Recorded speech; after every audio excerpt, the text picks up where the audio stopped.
Nova Ordem Mundial e a Bíblia. Será um curso que vai desvendar as estratégias dos senhores do mundo através da profecia bíblica. As eleições brasileiras nos mostraram um poder invisível que controla tudo. Mas o que está acontecendo com o mundo? Pastor Carlos Cardoso estuda sobre profecia bíblica e a Nova Ordem Mundial, sociedades secretas e nova era há mais de 22 anos. Muitas coisas ele está alertando nas mídias. Ele tem mostrado com muita clareza, através da Bíblia, esses conhecimentos globais. Pois tudo está na Bíblia, e principalmente no livro das Revelações, o Apocalipse. Infelizmente, apenas 5% dos cristãos estudou sobre esse assunto. Por isso, muitas pessoas, mesmo conhecendo a Bíblia, desconhecem as profecias e estão ficando desesperadas. Quando nós conseguimos olhar para o mundo através das profecias, nossa vida se enche de esperança e alegria. Apocalipse capítulo 1, versículo 3, a Bíblia diz: bem-aventurado aquele que lê,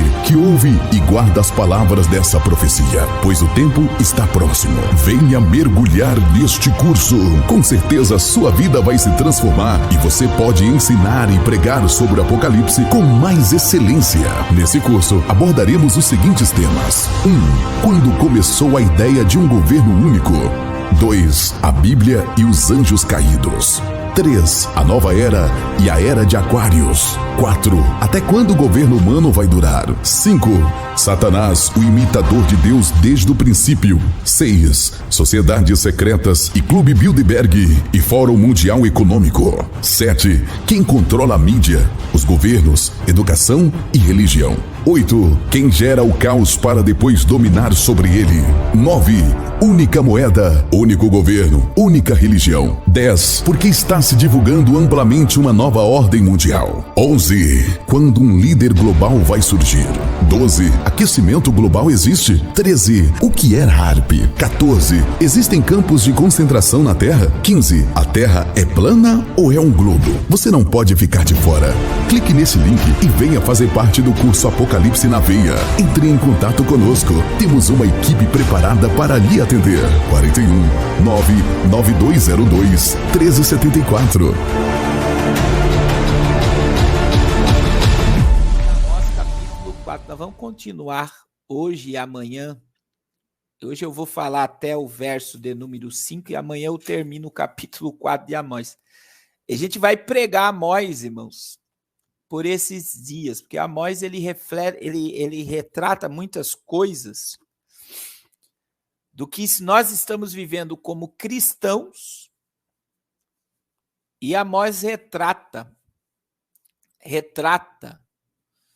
né, a realidade do que está por vir. Hebreus 10, 37. Obrigado, guardião da fé. É mais um pouquinho de tempo e o que há de vir virá. É só falar que vai pregar, tem pessoas que saem da live, irmãos. Eu digo para vocês o seguinte: é a palavra que dá sustentação. Eu tenho batido nessa tecla com vocês, irmãos.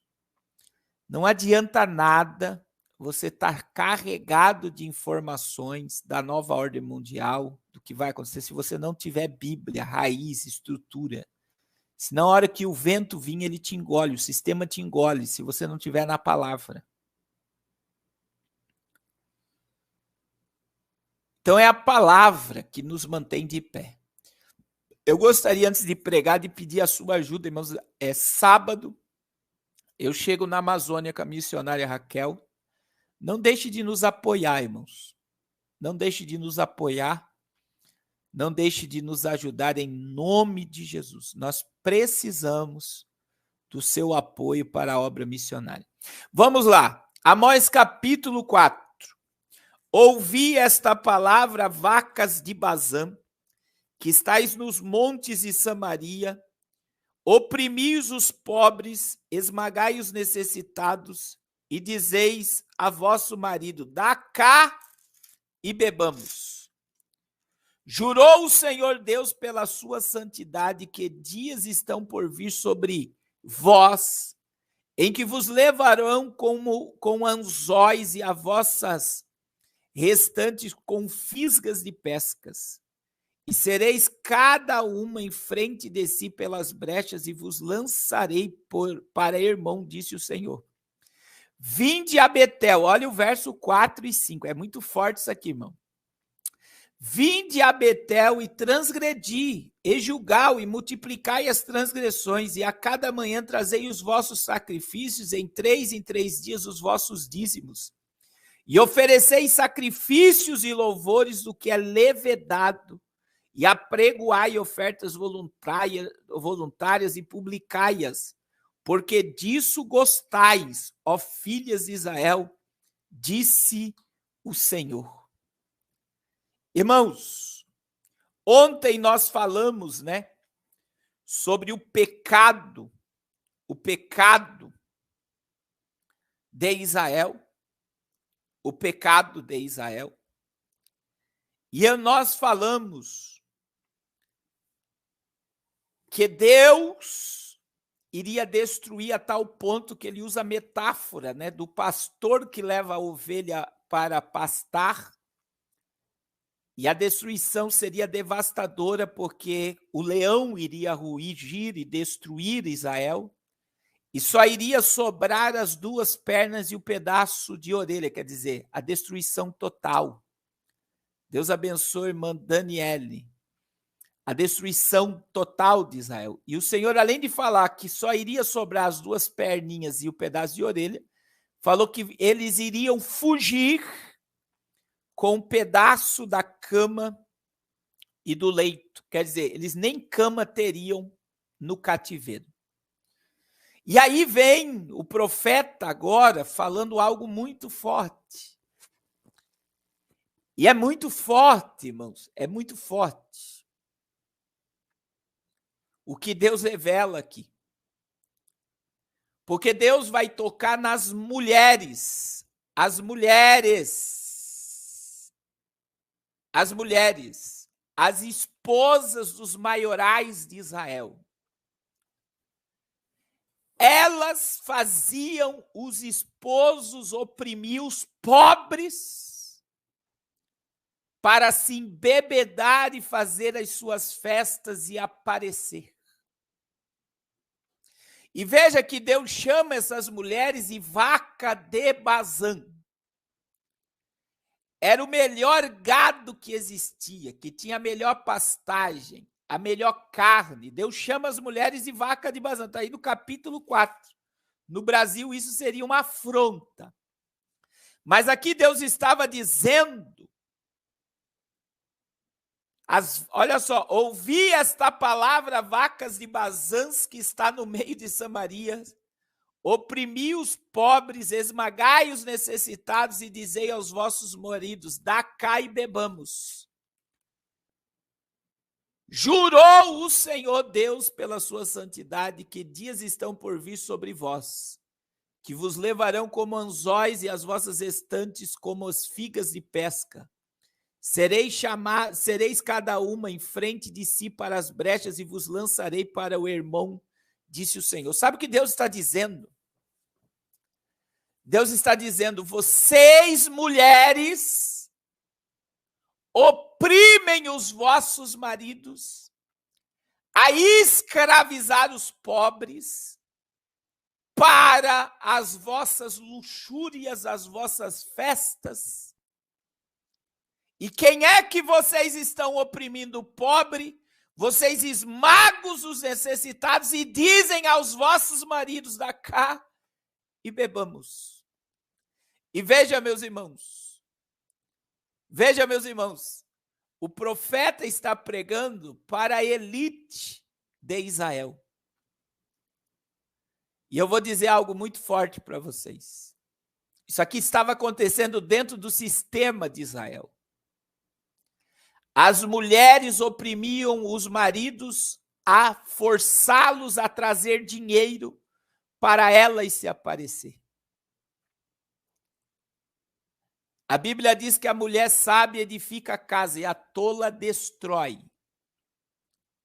E as mulheres de Israel, comparadas por vocês, estão fartas como as vacas de Bazã. A gordura de vocês é cara. O nível de vida de vocês é tão caro como as vacas de Bazã. É muito forte o que Deus está dizendo aqui. E Deus estava tão irado com essas mulheres, meu irmão, que o verso 2 deve ser meditado. O Senhor diz assim: jurou o Senhor pela sua santidade. Deus jurou por ele mesmo, porque quando a gente jura, a gente diz: eu juro pelo meu pai, eu juro pela minha mãe. Só que não existe maior do que o próprio Deus. Então Deus não tem por que jurar, ele jurou por ele mesmo. Ele está dizendo: estou jurando por mim mesmo, porque não tem ninguém maior do que eu para eu jurar.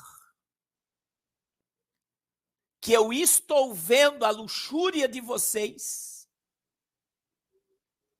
Eu estou vendo vocês forçarem os vossos maridos para oprimir o pobre, para esmagar os necessitados, para forçar vossos maridos a trazer dinheiro para manter essa vida de luxo que vocês têm. E o Senhor está dizendo: eu juro por mim mesmo. Porque não tem ninguém maior do que eu mesmo, jurar por mim mesmo, porque não tem ninguém maior do que eu para jurar. Que dias virão, que estão por vir sobre vós, que vos levarão como anzóis e as vossas estantes como as figas de pesca. Isso aqui é muito forte, meu irmão. Quando você estuda na cultura, quando Samaria foi destruída pela Síria, você sabe o que aconteceu? As mulheres eram enfileiradas e era colocado um anzol no nariz, um gancho no nariz, e passava o fio por dentro do nariz. Imagine uma fila de mulheres e homens com um gancho no nariz, e eles passavam a linha, o fio por dentro, e todos estavam amarrados com um gancho no nariz. E Deus está dizendo: eu juro por mim mesmo, que vos levarão com anzóis e os vossos estantes com a fisga de pesca. Sereis cada uma em frente de si para as brechas, e vos lançarei para irmão, disse o Senhor. E eu vou abrir um parênteses aqui para aplicar isso aqui já. Irmãos, eu vou trazer para o sistema religioso e já vou aplicar para a nossa vida. A gente vê que dentro do sistema religioso acontece a mesma coisa. As mulheres dos líderes religiosos, 13, bolsa Louis Vuitton, andam no salto com as roupas mais caras que você possa imaginar. Chega alguém rico na igreja, eles abraçam, eles beijam, eles dão os melhores lugares. Não toca nos ricos. E aí, quando chega o pobre e o necessitado, são esmagados.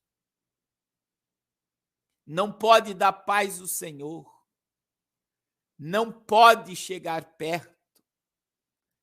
É como que se eles fossem a quarta pessoa da Trindade.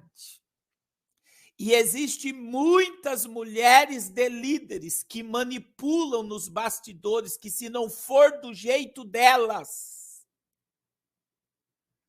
que se não for a liderança que elas querem, que se não for os grupinhos delas, não podem liderar, não podem pregar, não podem orar. E quando se levanta profetas, elas mandam que os maridos mandem os profetas se calar. Meu Deus, eu falei tudo isso mesmo, falei. Falei e a palavra falada não volta mais atrás. E aí os clubes sociais religiosos, porque você vai ver aqui que a destruição de Israel, porque Israel se tornou um clube religioso. Eu já vou chegar lá. Pastor, é pecado eu comer bem, eu me vestir bem? Não é pecado se você tem condições. O problema é quando o dinheiro que você utiliza para manifestar até uma coisa que você não é, vem de opressão. E eu vou dizer, meus irmãos, eu louvo a Deus pela esposa que eu tenho, e eu vou abrir algo muito forte aqui agora, aplicando para o teu pessoal, mulher que está aqui. quantos maridos vivem debaixo de opressão porque as mulheres querem o iPhone, as mulheres querem a bolsa Louis Vuitton, as mulheres querem o carrão, e o marido se sacrifica, acaba roubando, fazendo coisas erradas para manter uma ostentação que não pode. Eu estou falando aqui. E Deus está vendo, mulheres. Deus está vendo. Quando você manipula o seu marido, até na área sexual, se não me der o que eu quero, eu não vou dar. Eu não vou me deitar. Tem mulher que manipula o homem na área sexual. Deus está te vendo. Se não me fizer do jeito que eu quero, eu não dou. Se não fizer do jeito que eu quero, eu não vou. E quantos líderes, quantos homens de Deus estão denegrindo o seu caráter por mulheres manipuladoras, não ajudadoras.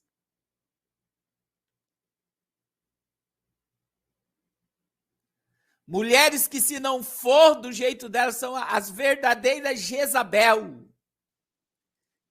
que trazem os profetas para comer na mesa dela, para profetizar o que elas querem.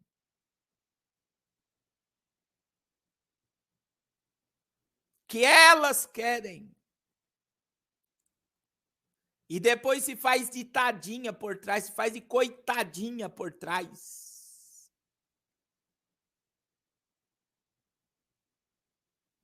Você acha que Deus não está vendo? Você acha que Deus não está contemplando essa miséria?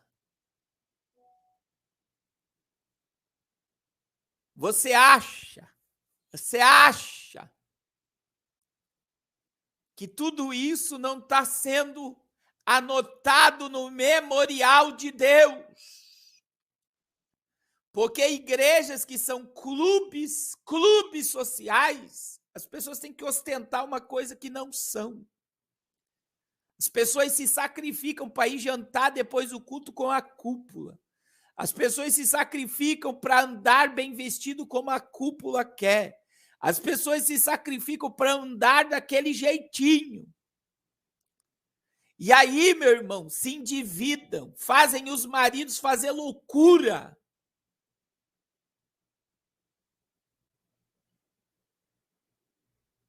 E aqui Deus chama essas mulheres de vacas de Bazã.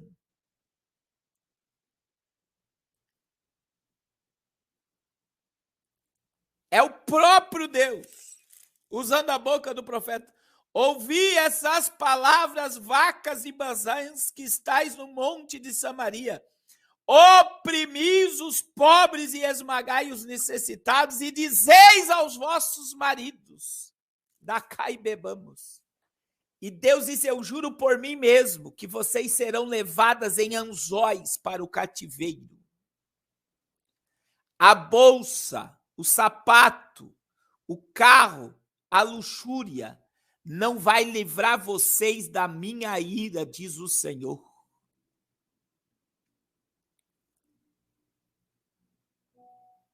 Não vai livrar vocês da minha ira, diz o Senhor.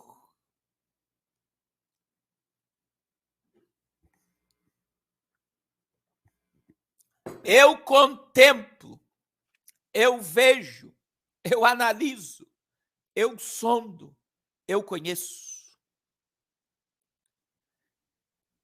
Mulher, em vez de destruir a moral do seu marido,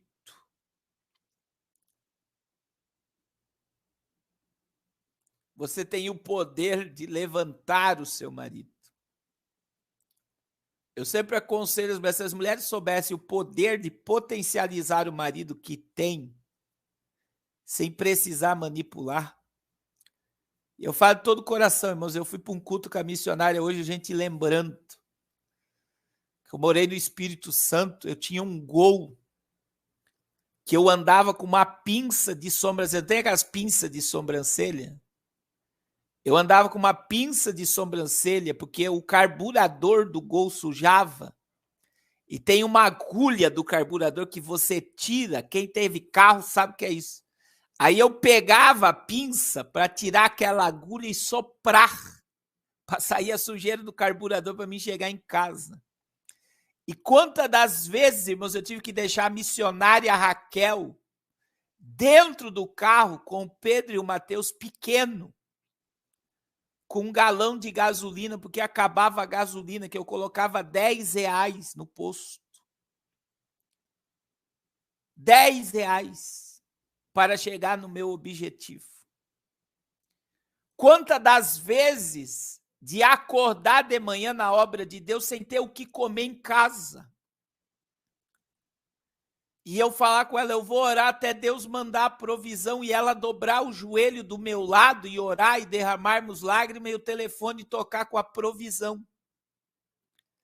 A missionária, se fosse uma tola, iria dizer, você é um incapaz, você nunca vai dar nada, você não presta. Mas ela se colocou do meu lado. E ela acreditou no nosso ministério. Só que hoje, diante dessa agenda diabólica, as mulheres são as verdadeiras vacas de Bazã. Que extorquem o marido, que roubam o marido e fazem os maridos fazerem loucuras para manter as suas luxúrias. Deus disse sobre as mulheres de Samaria, eu juro por mim mesmo, que vocês serão levadas, amarradas em anzóis.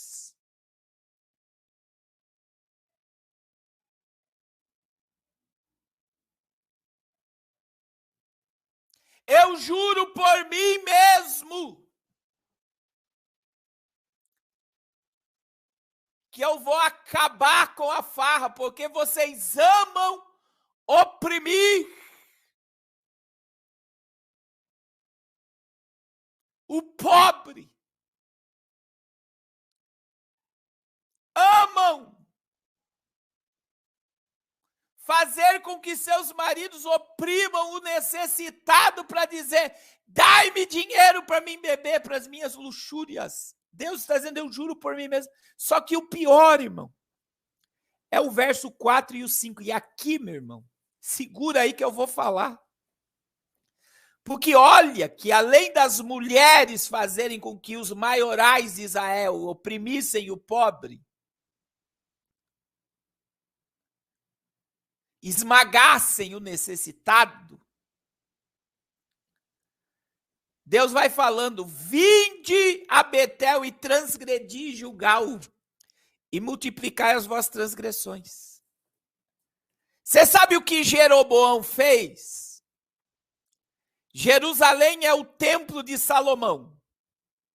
Roboão ficou com o rei no sul, Jeroboão pegou 10 tribos para Samaria e ele construiu um altar, um lugar de adoração em Gilgal e um lugar de adoração em Betel.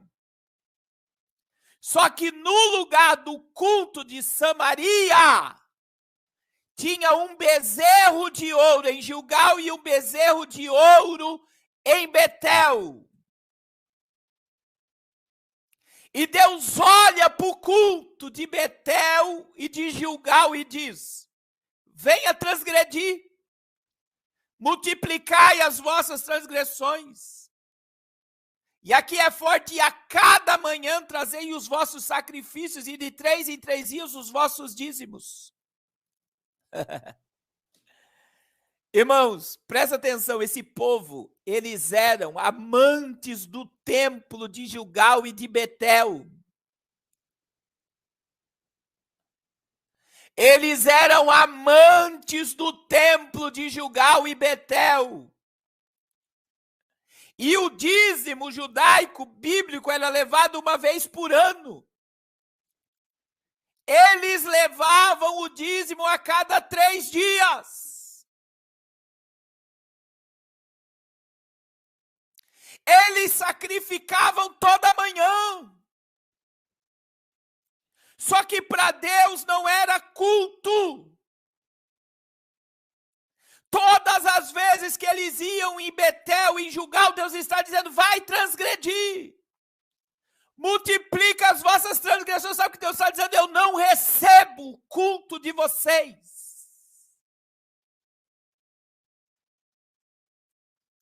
Eu não recebo o dízimo de vocês. Eu não recebo, veja o verso 4. Ofereceis sacrifícios e louvor do que é levedado e apregoai ofertas voluntárias. E sabe o que ele dizia? Sabe o que ele dizia? E publicai-a. Se fosse hoje, eles iriam para o culto, ofereceriam sacrifícios e eles postariam no Instagram, no Facebook, no YouTube, está aqui a minha oferta. E eles apregoavam, trazei ofertas. Publicai, porque disso gostais, ó filhos de Israel, disse, vocês gostam de se aparecer. Mas para mim, os dízimos, as ofertas e o vosso culto de sacrifício é profanação, é transgressão. E por quê, pastor? Porque em nenhum objeto do culto aqui, isso aqui é muito forte, meu irmão, existe arrependimento. Tudo que eles faziam em Gilgal e Betel era para se aparecer e eles ofereciam tudo ao bezerro de ouro.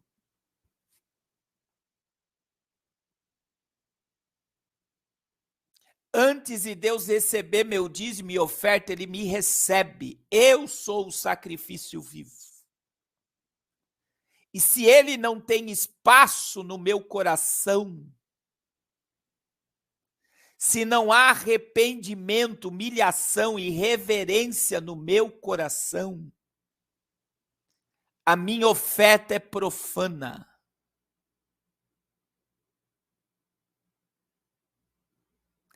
É transgressão em vez de adoração. Isso aqui é muito forte, meu irmão. Meu Deus do céu, e é o que mais está acontecendo.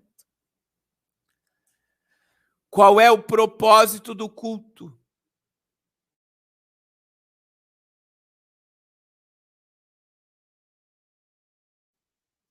Quais são os rudimentos de um culto hoje?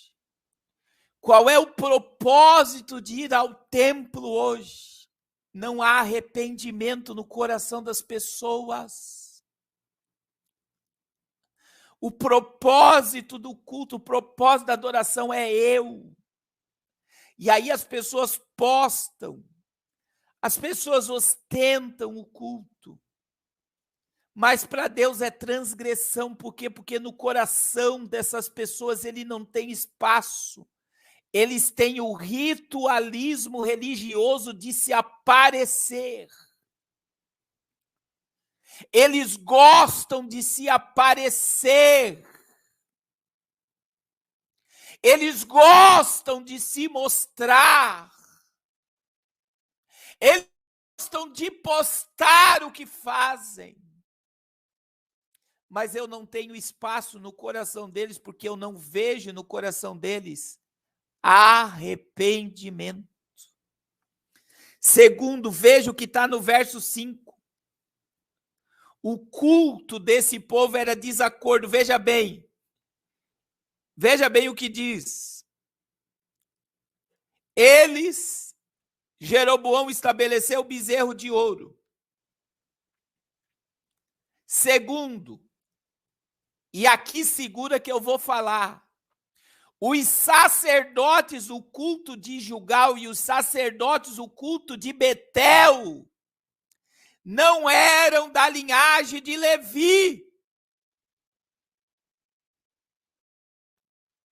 Foi Jeroboão que tirou do meio do povo e estabeleceu homens comuns como sacerdotes.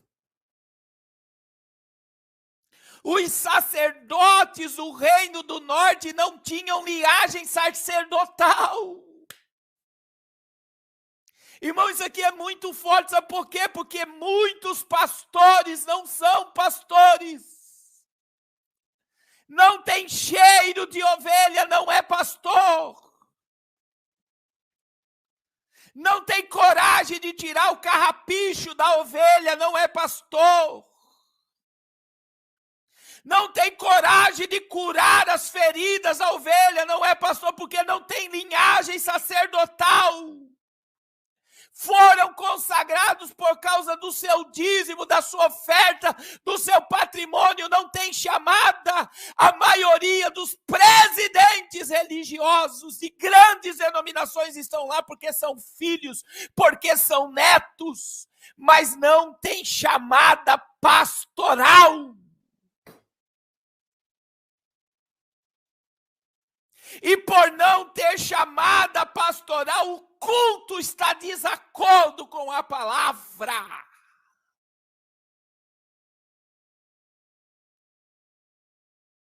Irmãos, 22 anos pregando em culto. Pastor Carlos Cardoso, 22 anos, você não tem noção, eu já preguei em grandes templos, em cultos pequenos. Só de eu sentar num púlpito e olhar para o pastor, eu sei se é pastor ou não é. Pastor você conhece de longe. E tem muita gente com o título de pastor, mas não tem chamada, não tem vocação. Foram colocados porque o pai é pastor, porque o avô é pastor, porque o dízimo é alto, porque é empresário, porque é um bom administrador, mas nunca foi pastor.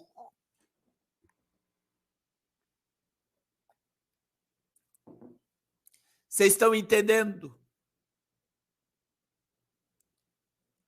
Vocês estão entendendo? Pastor tem chamado. E quantos, irmãos? E quantas igrejas que tem homens com vocação, com chamado, tá na alma, mas não tem oportunidade. Por que não tem oportunidade? Porque não tem valor, porque não tem pedigree, porque não faz parte da cúpula, porque muitas das vezes não quer comer na mesa das vacas de Bazã, porque muitas das vezes não quer comer na mesa de Jezabel, não quer se vender ao sistema, não tem oportunidade. Ganhador de alma, pregador nato, ensinador nato, mas não tem oportunidade. Por quê? Porque não come na mesa de Jezabel, porque não quer fazer parte do sistema. O juízo virá, vai chegar o tempo em que tudo será abalado, a ira de Deus está chegando, povo. Não pense que passou desapercebido. Além, veja como o culto estava em desacordo. Eles apresentavam sacrifício ao bezerro de ouro. O sacerdote não era da linhagem de Levi. Tem mais. O pão era levedado. O pão tinha fermento, eles sacrificavam pão com fermento, eles quebravam a lei, o sacrifício, o pão não podia ter fermento. O pão vinha com fermento. Você sabe qual é o símbolo do fermento na Bíblia? Pecado. O que Deus estava dizendo? A transgressão de vocês é tão grande que vocês trazem o sacrifício em pecado. Não existe arrependimento, porque tem fermento no vosso pão. Vocês não se arrependem. E vocês acham, não, nós somos a nação eleita. Nós somos o povo escolhido, está tudo bem. Tá não, meu irmão. Tá não. Tá não. Não pode ter fermento no culto. Um pouquinho de fermento laveda toda a massa. Aí tem mais, sabe o que tem mais? Além de eles dizimar pelo rito a cada 3 dias, sacrificar todo dia, no verso 5 fala das ofertas voluntárias. E aí eles apregoavam ao povo a ofertar e se vangloriavam da oferta. E depois eles propagavam, eu ofertei isso, eu fiz aquilo, eu ofertei tanto. E sabe o que Deus está dizendo? Sabe o que Deus está dizendo? Vocês publicam o que fazem. Vocês mostram o que fazem. Mas para mim é profanação, eu não recebo esse culto. Porque o culto que vocês estão oferecendo não está de acordo com a minha palavra. E por último, no coração desse povo não tinha espaço para se arrepender. Não tinha espaço para o arrependimento. E onde não tem espaço para o arrependimento, não tem espaço para Deus. Salmo 51, quando Davi confessa o seu pecado, irmãos, ele vai dizer, sacrifício tu não quiseste. Porque sacrifício para Deus é um coração quebrantado e contrito. Antes de Deus receber o meu sacrifício, Ele quer receber o meu coração.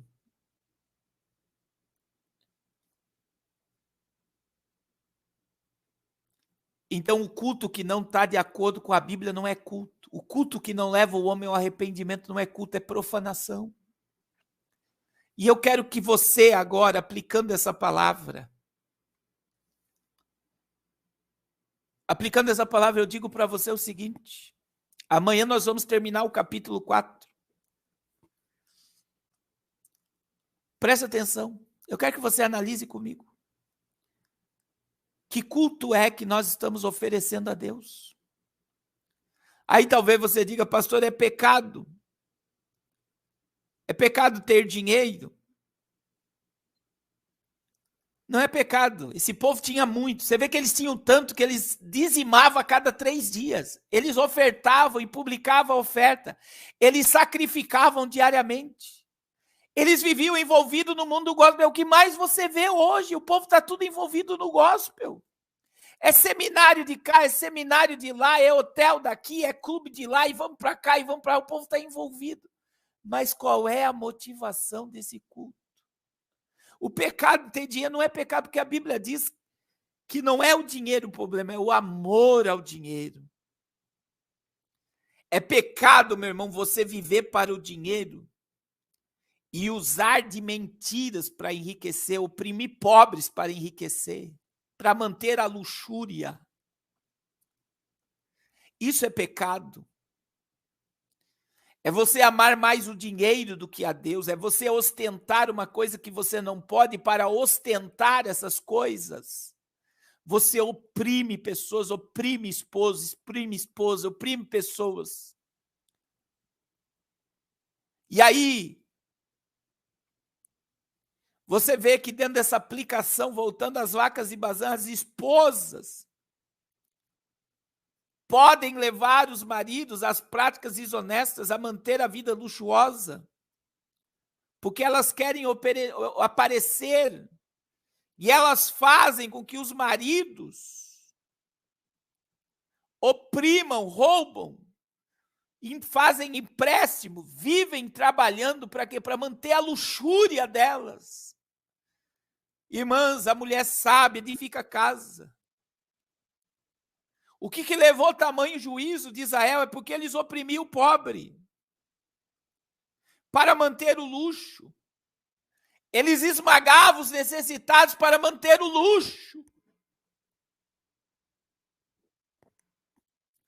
E isso é muito forte, meu irmão. Só que o que mais nós tiramos de lição aqui é que hoje estão querendo inovar o culto. E quando existe inovação no culto, é bezerro de ouro. O culto não é para Deus, o culto é para o bezerro de ouro. E culto para bezerro de ouro é culto para o homem.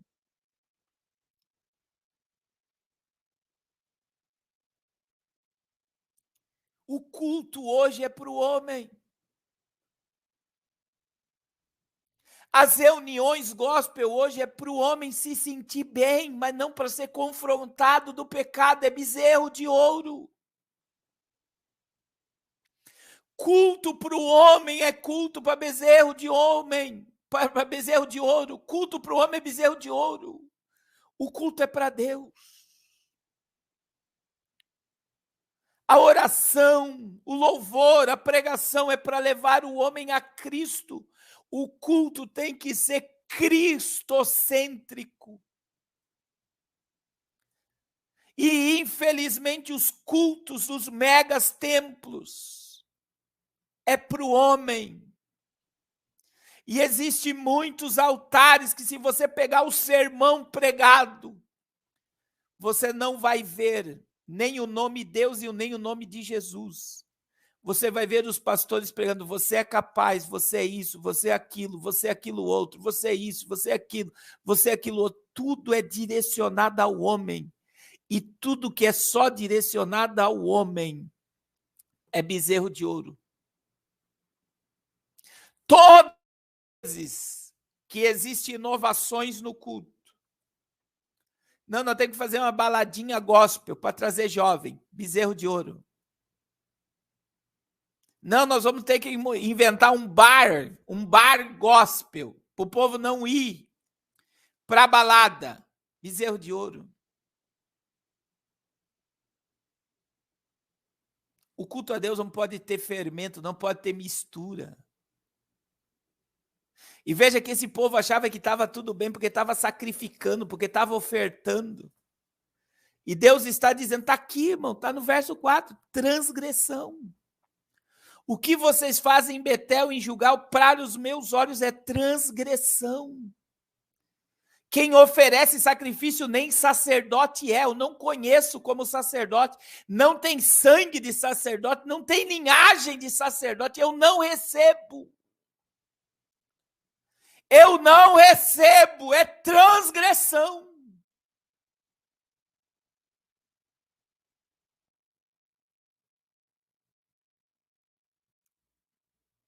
Transgressão. Os dízimos, transgressão, ofertas, transgressão.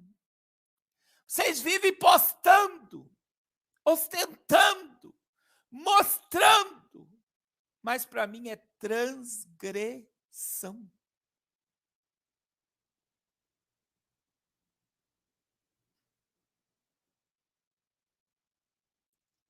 E é muito forte isso aqui, porque é confrontador, irmão. Eu concluo aqui. E amanhã nós vamos terminar o capítulo 4. E aí vem por que Deus puniu. Olha que coisa tremenda isso aqui que eu vou falar agora. Deus é santo e sua santidade faz com que ele venha santificar o povo para estar perto dele.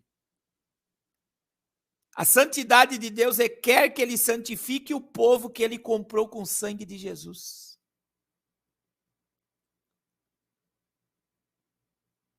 Qual é o culto que Deus aceita?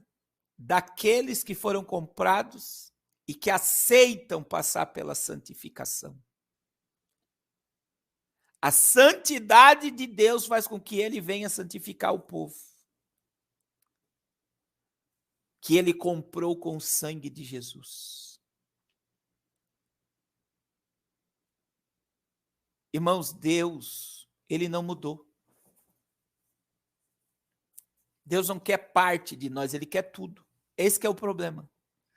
Hoje, infelizmente, no culto, ele tem parte. Ele tem um momento lá dentro do culto, do sacrifício, Tem adoração, tem lágrima, tem louvor, tem oferta, tem língua estranha, tem carisma. Mas quando o povo sai para fora do culto de Betel e de Gilgal, eles oprimem, vivem como o mundo vive. E eu digo algo forte para vocês: Deus não nos quer por 1h30, 2 horas dentro de um templo. Deus não quer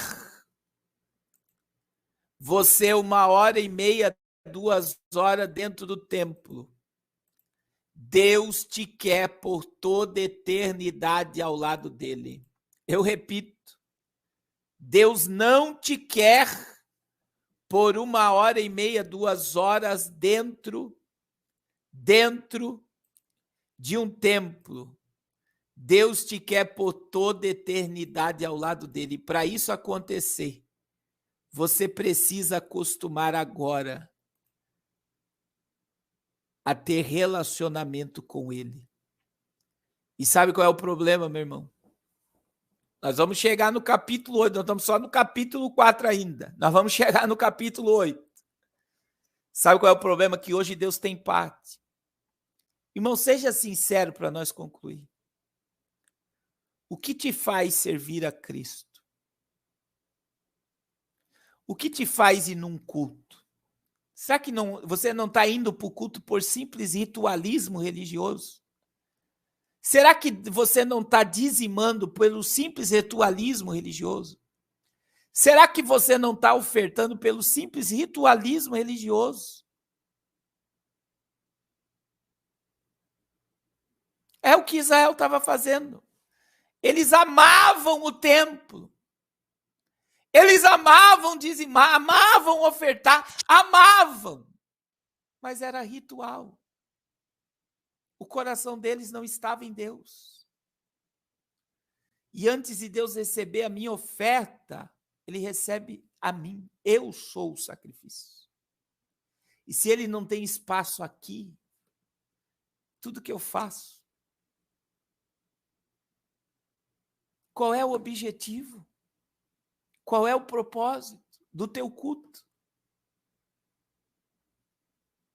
Seja sincero. Ele não quer parte, ele quer tudo.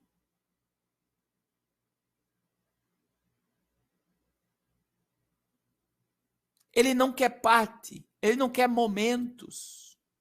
Não trate Deus como os homens do mundo tratam uma meretriz, que usam ela para momentos e prazer. Deus não é meretriz para você usar ele por 2 horas do culto. Aí no culto você se satisfaz, mas quando você sai para fora do culto, do ritualismo, você profana o nome do Senhor. Israel profanou o nome do Senhor. Lembre do que eu preguei ontem. Deus chamou as nações para testemunhar contra o seu povo.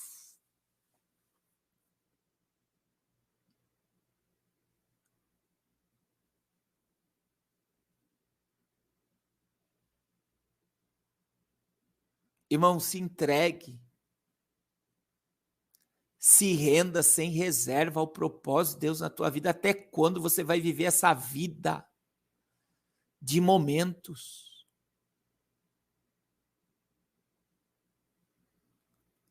Até quando você vai viver essa vida de ritualismo, obedecendo os rudimentos religiosos, amando mais a placa da religião do que o próprio Deus? Eles amavam o culto de Betel e de Gilgal, mas não amavam a santidade de Deus. É muito forte. A palavra de Deus, ela é confrontadora, meu irmão, e essa palavra,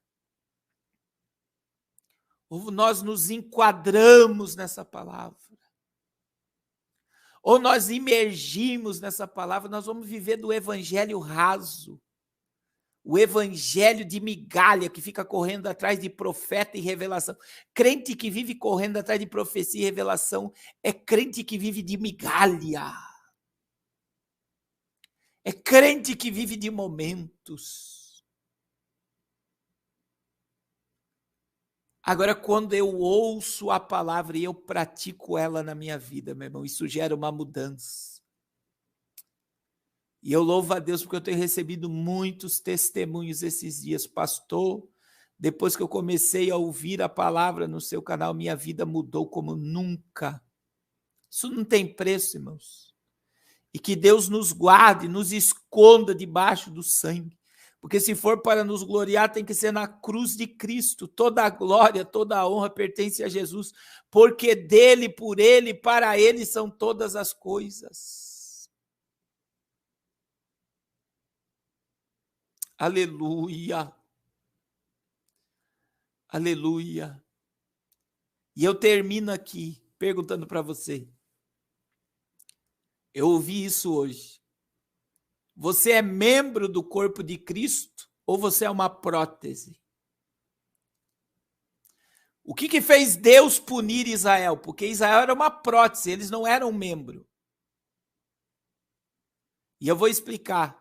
O membro do corpo sente, uma prótese não. Se eu tiver uma prótese na minha mão e der uma pancada aqui, não sente. A prótese não tem sentimento, não tem sensibilidade. O membro sente, ó. Eu tô apertando aqui, eu tô sentindo, mas se fosse uma prótese, podia bater, não sente. Prótese não sente. E aí a pergunta de Deus para mim e para você, você é uma prótese ou você é um membro? Você tem se comparar. Por que Deus puniu Israel? Porque em vez de ajudar o pobre e o necessitado, eles estavam oprimindo o pobre e o necessitado. Eles não tinham mais sentimento. Lembra do que eu falei? Os juízes julgavam os pobres e mandavam para a cadeia. Os que emprestavam dinheiro pegavam as vestes, que era o cobertor, e ofereciam aos deuses e pisavam em cima. As mulheres oprimiam o marido a esmagar o pobre.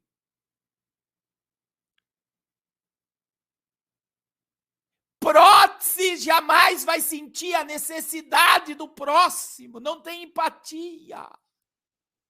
E, infelizmente, tem muita gente que é prótese se achando membro.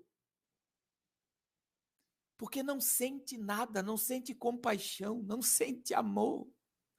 Não sente a dor do irmão. Nós estamos com a irmã Francisca, que teve que tirar o globo ocular. Eu pedi oração aqui pela irmã Thelma, ela teve que tirar o globo ocular. Se isso não nos move, não mexe conosco, irmã, não sei. Que cristianismo nós estamos vivendo?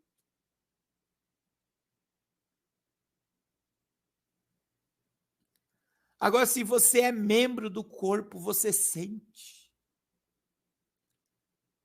O membro tem sensibilidade. O membro tem compaixão. O membro chora com os que choram, se alegra com os que se alegram. Aleluia! Mas eu digo para você, como Jesus é transformador, ele tem o poder de transformar essa prótese no membro.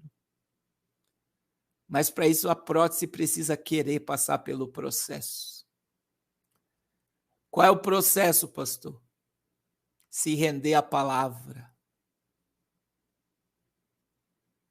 Se render à palavra. Obedecer à palavra. Se submeter à palavra. Aleluia. Aleluia. Vamos acordar, irmão. Vamos voltar a ter sentimento, sensibilidade. Aleluia. Eu tenho esse sentimento na minha alma, meu irmão.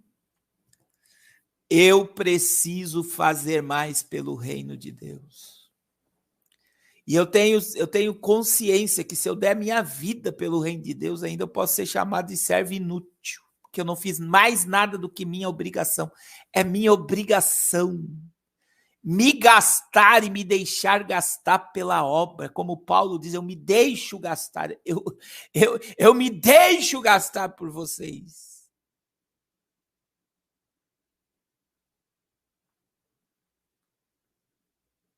É obrigação ter sensibilidade.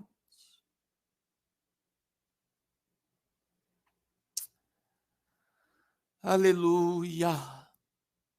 Israel foi punida porque se tornou prótese, porque achava que o culto estava sendo aceito, porque se achavam os eleitos, os escolhidos. Lembra do que eu preguei ontem, Amós 3:2?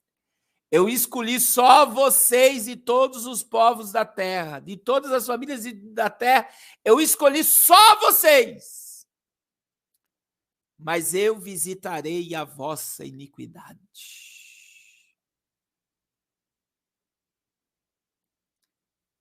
Não é porque somos escolhidos que talvez não caiamos na mão do Deus vivo. Vamos acordar, povo de Deus. Deixa Deus trabalhar na sua vida. Se ofereça como culto, como sacrifício vivo. Se ofereça. Espírito, alma e corpo totalmente consagrado ao Senhor. Não é corpo, alma e espírito, é espírito, alma e corpo, é de dentro para fora, não é de fora para dentro. Tem muita gente que só se transformou por fora, mas o interior está podre, Deus não tem espaço dentro. Veja que Paulo, ele diz, é espírito, alma e corpo, é o teu ser mais profundo, mais íntimo. A tua alma cede o teu sentimento e o teu corpo totalmente consagrado. Não é parte, é tudo. Deus não quer parte, Deus não quer momento, Ele quer tudo. Tudo! Ele quer tudo. Aleluia. Aleluia. Aleluia. Vamos deixar de ser prótese e vamos voltar a ser membro, meu irmão. Vamos voltar a ter sentido, sentimento, sensibilidade. Deixa eu orar por vocês. A série dessas mensagens vão ser passadas semana que vem. Amanhã nós vamos acabar o capítulo 4. Tem mais, meu irmão, tem mais revelação. Nós vamos concluir o livro, eu acredito que é lá pelo mês de maio ou abril, a gente termine o livro de Amós. Eu gostei dessa, irmãos. Após terminar Amós, nós vamos para outro profeta. Talvez Naum. Naum também tem muita coisa forte nos profetas menores que nos retratam os dias que nós estamos vivendo. Aleluia. Aleluia. Deixa eu orar por você. Deixa eu orar por você. Deixa eu orar por vocês. Eu não sei se tem alguém aqui que está afastado, distanciado. É só você colocar aí, eu quero, e nós vamos orar pela sua vida. Diga, eu quero,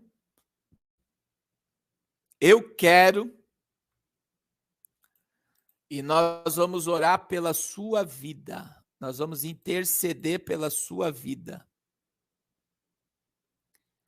Nós vamos colocar a sua vida diante de Deus. E eu tenho certeza que Deus vai agir, Deus vai operar, Deus vai mover, Deus vai fazer. Porque Ele faz, Ele opera, Ele age, Ele trabalha. Glória ao nome dEle. Glória ao nome dEle. Glória ao nome dEle. Se tiver alguém para Jesus, diga, eu quero. Nós vamos orar por você. Nós vamos interceder por você. Eu quero. Nós vamos interceder por você. Glória a Jesus. Glória a Jesus. Glória a Jesus. Não espere para amanhã. Olha aí o Fala Vitor.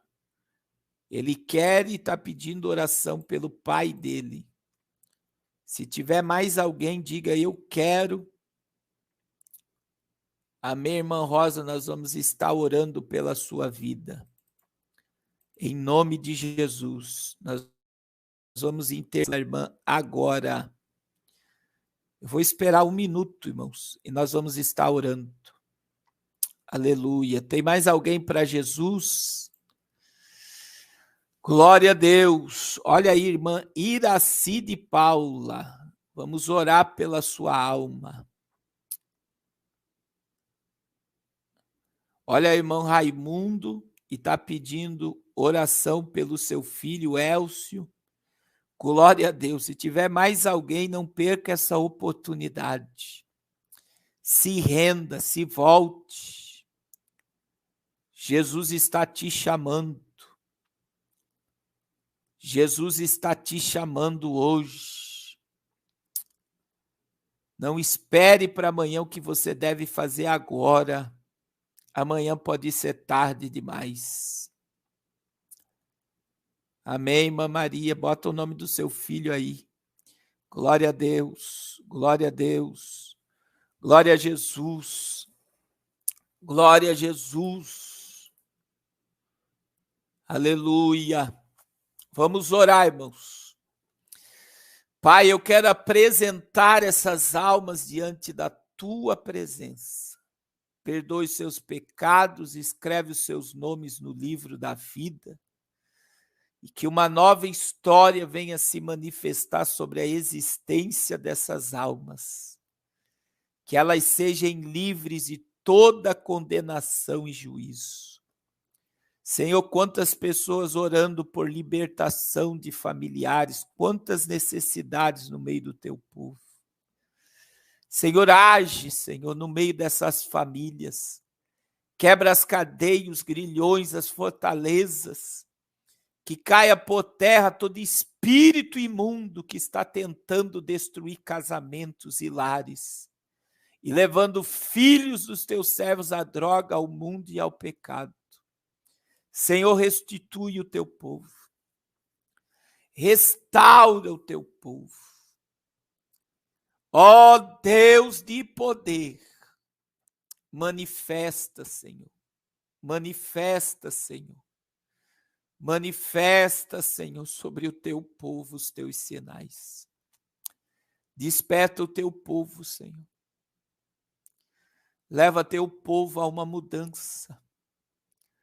Leva teu povo a um despertamento. Leva o teu povo a encontrar um lugar no teu coração. Leva o teu povo a um nível de intimidade que eles não viveram ainda. Gera no teu povo prazer pela tua palavra e pela tua presença. Que se for, Pai, para o teu povo se desesperar nesses dias, que o teu povo venha se desesperar pela tua glória, pela tua presença, por estar vivendo a tua vontade. Age de uma forma poderosa, Senhor. Como só o Senhor pode fazer, Pai. Em nome de Jesus. Em nome de Jesus. Amém. Amém, meus irmãos. Glória a Deus, já vai dar meia-noite. Você que pode, meu irmão, nos ajude. Sábado nós estaremos na Floresta Amazônica e nós precisamos muito da sua ajuda. Amém? Mande a oferta que Deus tocar no seu coração. Glória a Deus.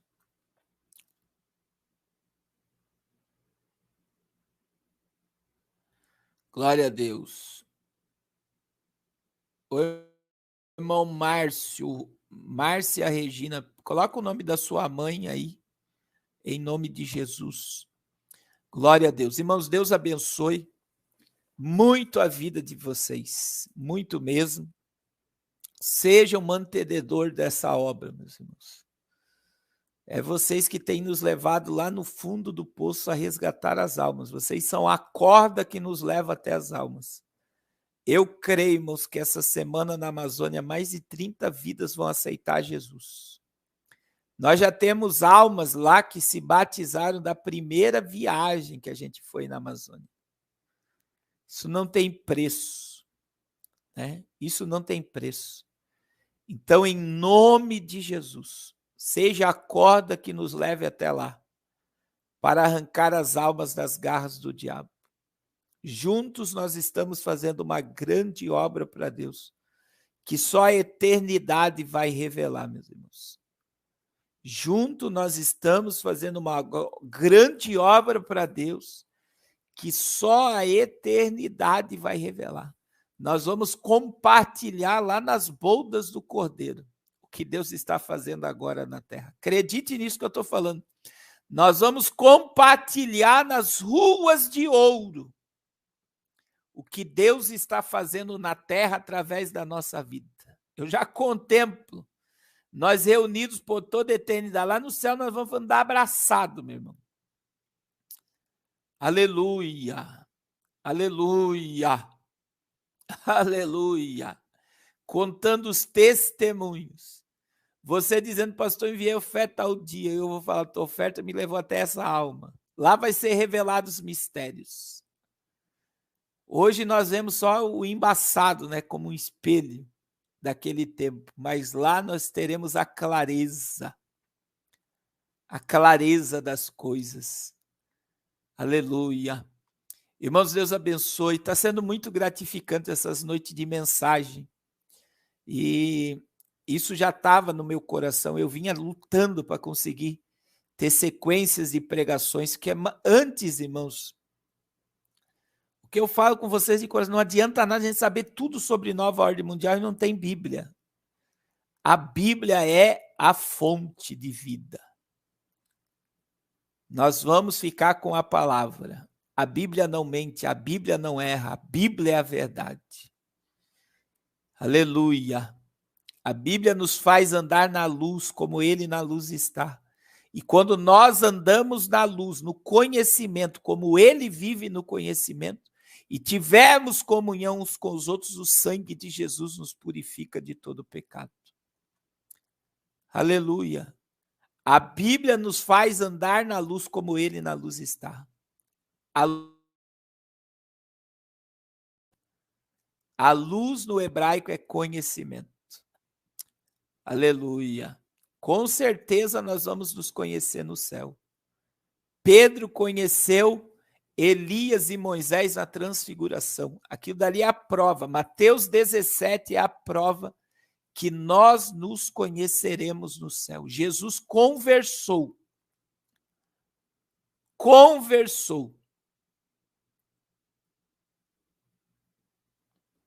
com Moisés e Elias. E Pedro reconheceu, façamos uma tenda para o Senhor, outra para Moisés, outra para Elias. Aí muita gente diz, mas pastor, no céu não pode ter tristeza se eu não ver fulano lá, se eu não ver ciclano, irmão. No céu não existe espaço para tristeza. No céu não existe espaço para tristeza. Lá o que nós temos por sentimentos vai ser consumida pela glória. É por isso que carne e sangue não entra no céu. Esse corpo de transgressão, esse corpo corruptível, se revestirá de incorruptibilidade. Esse corpo mortal se revestirá de imortalidade, irmão. Você não tem noção, é aquilo que o olho não viu, que o ouvido não ouviu e não desceu ao coração do homem. É o que Deus tem preparado para aqueles que o amam. Por isso, ame a Deus mais do que tudo. Amém?